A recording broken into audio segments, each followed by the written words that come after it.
Chapter 13. My first impulse was to hide myself in some obscure corner where I could vent my feelings without fear or favor. I composed my face as well as I could before leaving the phone booth. Then I sidled across the lobby and slipped out the side door. I found my way into the stable where good old Peg was munching in her stall. The fine, homely smell of horse flesh and long-worn harness leather went right to my heart. And while Bach frisked at my knees, I laid my head on Peg's neck and cried. I think the fat old mare understood me. She was as tubby and prosaic and middle-aged as I, but she loved the professor. Suddenly Andrew's words echoed in my mind. I'd barely heeded them before, in the great joy of my relief, but now their significance came to me. In jail! The professor in jail! What was the meaning of the strange disappearance at Woodbridge? That little brute of a man surely must have telephoned from Redfield, and when the professor came into the Woodbridge bank to cash the check, they'd arrested him. That was why they shoved me into that mahogany sitting room. Andrew must have been behind this, the besotted old fool. My face burned with anger and humiliation. I never knew before what it means to be really infuriated. I could feel my brain tingle. The professor in jail. The gallant, chivalrous little man penned up with hobos and sneak thieves suspected of being a crook? As if I couldn't take care of myself. What did they think he was anyway, a kidnapper? Instantly I decided I would hurry back to Port Vigor without delay. If Andrew had had the professor locked up, it could only be a charge of defrauding me. Certainly, it couldn't be for giving him a bloody nose on the road from Shelby. And if I appeared to deny the charge, surely they would have to let Mr. Mifflin go. I believe I must have been talking to myself in Peg's stall, at any rate, just as the moment the stableman appeared and looked very bewildered when he saw me, with flushed face and an obvious excitement, talking to the horse. I asked him where was the next train to Port Vigor. Well, madam, he said, they say that all the local trains is held up because of the wreck at Wilden's cleared away. This being Sunday, I wouldn't think you could get anywhere until tomorrow morning. I reflected. It wasn't so awfully far back to Port Vigor. A flivver from a local garage could spin me back there in a couple hours at most. But somehow it seemed more fitting to go to the professor's rescue in his own Parnassus, even if it would take longer to get there. To tell the truth, while I was angry and humiliated by Andrew, I couldn't help deep down within me being rather thankful. Suppose he'd been in that wreck. The sage of Redfield had played a part in Providence after all.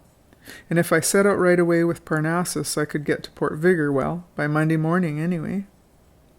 The good people of the Moose Hotel were genuinely surprised at the hurry with which I dispatched my lunch, but I gave them no explanations. Goodness knows, my head was full of other thoughts, and the applesauce might have been asbestos. You know, a woman only falls in love once in her life, and if it waits until she's darn near 40, well, it takes. You see, I hadn't even been vaccinated against it by my girlish flirtations.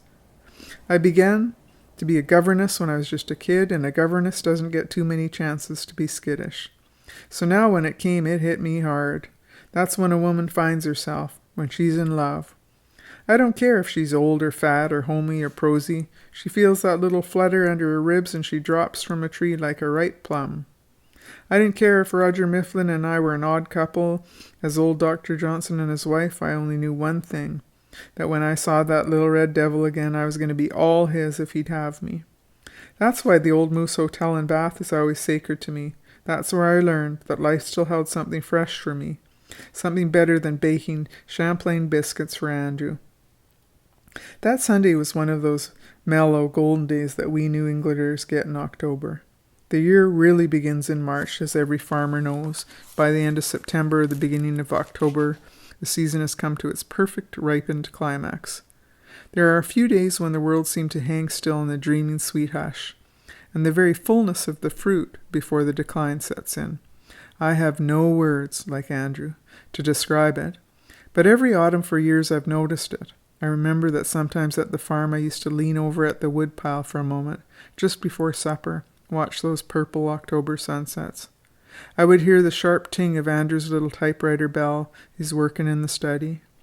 Then I would try to swallow down within me the beauty and wistfulness of it all, and run back to mash the potatoes. Peg drew Parnassus along the backward road with a merry little rumble. I think she knew we were going back to the professor. Bach careered mightily along the wayside, and I had much time for thinking. On the whole, I was glad, for I had much to ponder. An adventure that had started out as a mere lark or whim had now become for me the very gist of life itself. I was fanciful, I guess, and romantic as a young hen, but by the bones of George Eliot, I'm sorry for the woman that never had a chance to be fanciful. Mifflin was in jail. He might have been dead and unrecognizable. My heart refused to be altogether sad. I was on my way to deliver him from durance vile. There seemed a kinship between my season and myself. I mused, seeing the goldenrod turning bronze and drooping along the way. Here I was, in the full fruition of womanhood, on the verge of my decline into autumn, and lo, by the grace of God, I had found my man, my master. He had touched me with his own fire, courage. I didn't care what happened to Andrew or to Sabine Farm or to anything else in the world. Here was my hearth and my home, Parnassus, or wherever Roger would pitch his tent. I dreamed of crossing the Brooklyn Bridge with him at dusk, watching the skyscrapers etched into a burning sky. I believed in calling things by their true names, ink as ink, even if a bottle is marked commercial fluid.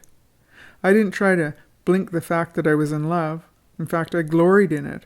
As Parnassus rolled along the road and the scarlet maple leaves eddied gently down into the blue October air, I made up a kind of chant, which I called Hymn for a Middle-Aged Woman, fat, who has fallen in love. O God, I thank thee, who sent this great adventure my way. I'm grateful to have come out of the barren land of spinsterhood, seeing the glory of a love greater than myself. I thank thee for teaching me that mixing and kneading and baking are not all that life holds for me. Even if he doesn't love me, God, I shall always be his. I was crooning some such babble as this to myself when, nearing Woodbridge, I came across a big, shiny motor car stranded by the roadside. Several people, evidently intelligent and well-to-do, sat under a tree while their chauffeur fussed with a tire. I was so absorbed in my own thought that I think I should have gone by without paying them much heed, but suddenly I remembered the professor's creed. To preach the gospel of books in and out of season. Sunday or no Sunday, I thought I'd best honor Mifflin by acting on his own principle. I pulled up by the side of the road. I noticed the people turn to one another in a kind of surprise and whisper something. There was an elderly man with a lean, hard-worked face, a stout woman, evidently his wife, 2 young girls, and a man in golfing clothes. Somehow the face of the older man seemed familiar. I wondered whether he were some literary friend of Andrew's whose photo I'd seen. Bach stood by the wheel with his long curly tongue running out over his teeth, and I hesitated a moment. The gentleman called out, "Where's the professor?" I was beginning to realize that Mifflin was indeed a public character. "Heavens," I said, "do you know him too?" "Well, I should think so," he said. "Didn't he come to see me last spring about an appropriation for school libraries and wouldn't leave till I promised to do what he wanted? Stayed the night with us. We talked literature till 4 a.m. Where is he now? Have you taken over Parnassus?" "Just at present," I said. "Mr. Mifflin is in the jail at Port Vigor."